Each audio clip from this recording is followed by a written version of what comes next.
Hey, good afternoon everybody. It's about 2:10 on Tuesday, September 20th. You know, I talked about this in a video recently, and I want to talk about it again. The fact that there's a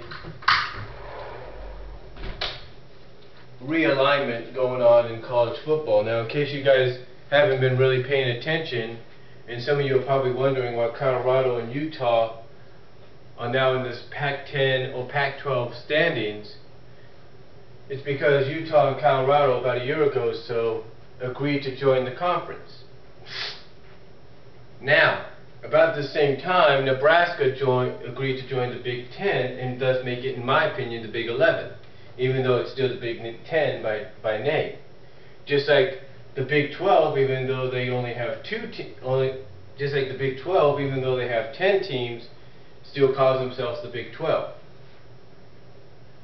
Now, more news, as you've probably been paying attention on the places like ESPN and CBS Sports and all that, the news coming out this week so far now is that Pitt and Syracuse have agreed to join the ACC. Now this does come as a shocker due to the fact that Syracuse and Pitt are two of the biggest, most renowned, two of the biggest and most renowned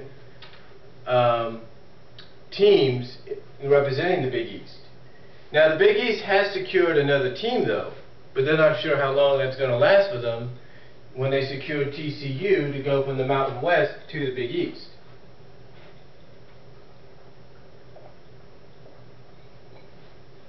But here's the thing, folks. There could be more realignments. As news has been breaking out this week about them, Oklahoma State, Texas Tech are being courted by the Pac-12 to come join the conference and turn it into the Pac-16. Now, I hate to say this, but I feel that's what's going to happen. I feel that those four schools, Oklahoma State, Texas, and Texas Tech, are going to accept that courtship and join the Pac-12 and make it the Pac-16. Now the question is, where does that leave the Big 12? I mean, the Big 12 will go from the 10 teams it has left to being 6 teams. Now, logically, what they could do is they could court two more teams, and let's go back to being the Big 8, just like they were in the past. That would bring back a little nostalgia, but at least they would still be a super conference.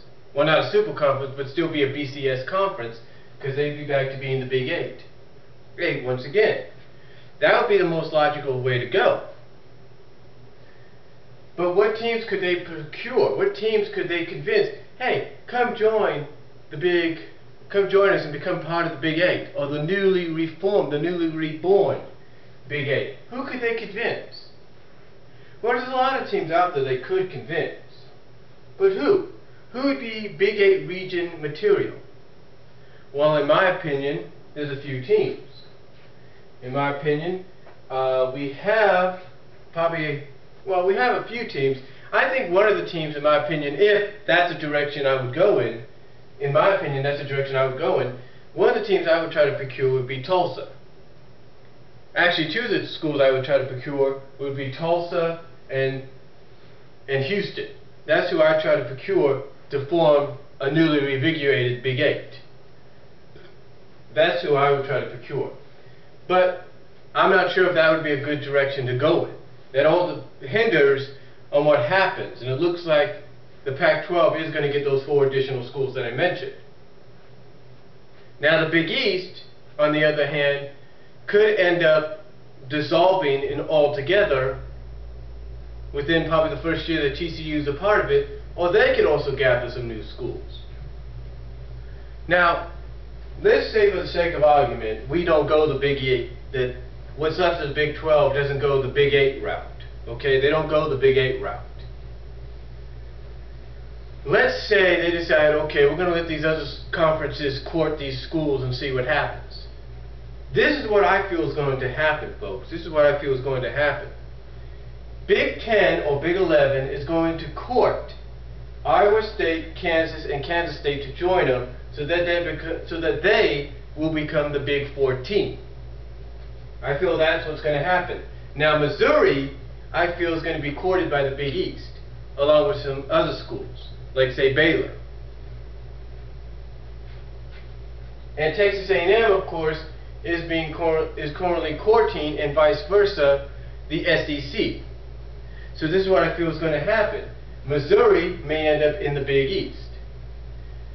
Kansas, Kansas State, and Iowa State will end up in the Big 10/Big 11, probably soon to be Big 14 if that happens. And Texas and Baylor will join Missouri probably in the Big East, and Texas A&M will probably go to the SEC. Now you might say, okay, that's the death nail, that's the end of the Big 12. Fine. What about the Big East? The Big East needs more schools if they're probably going to lose UConn and Rutgers in the future. Okay. Well, if the Big East loses UConn and Rutgers, they'll be getting two teams so far to replace Pitt and Syracuse in Baylor and Missouri. But who could they get to replace UConn and Rutgers if they leave? Well, it's real simple. You look towards the smaller conferences. You look towards conferences like, say, Conference USA. And you got Central Florida there. There's a good pickup right there, Central Florida. Who else out of that conference? Marshall. There you go. You get Marshall and Central Florida to join the Big East, and you're fine. There's your Big East will survive with that. Thus, you would have the SEC, the ACC.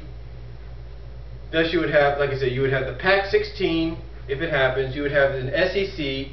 You would have an ACC. You'd have a Big 14 right now, currently known as the Big 12/Big 11, and a Big East.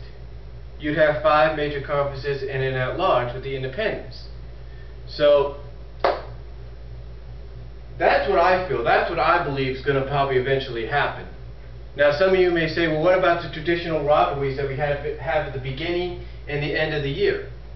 Well, I feel that some of those may be broken, but they may not be. I mean, we all know that Florida and Florida State are out of 2 different conferences. There's no doubt about it. But they still compete against each other towards the end of the year.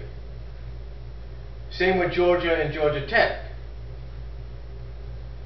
So here's the question. What about Kansas and Missouri, one of the most legendary rivalries? Well, that may get canceled out, because believe me, I've lived in Lawrence, Kansas when this rivalry has happened, and this is one of the most anticipated games of the year, along with Kansas State.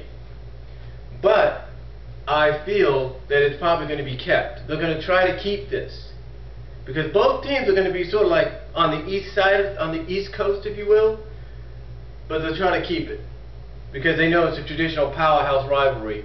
And well, not powerhouse rivalry, but it's a traditional legendary rivalry people like to see. Just like I'm pretty sure they're trying to keep Nebraska and Colorado. I don't know if they've kept that, but anyway, I feel that will stay intact. But if it gets broken, then there's nothing we could really do. Should everything that I say probably take place, and it probably will, in that manner.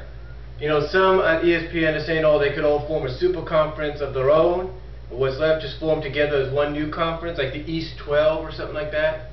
That could happen, but I feel what I've said is probably the most logical way to go. And if they decide, hey, let's reform the Big 8, or remake the Big 8, what's left of the 6 teams, and add 2 more, then that would be great too. But what I said, I feel they're probably going to go in that direction, in the other direction that I mentioned. You know, with the schools going to Big 10 and all that. So comment down below, tell me what you guys think. Do you agree with my theory?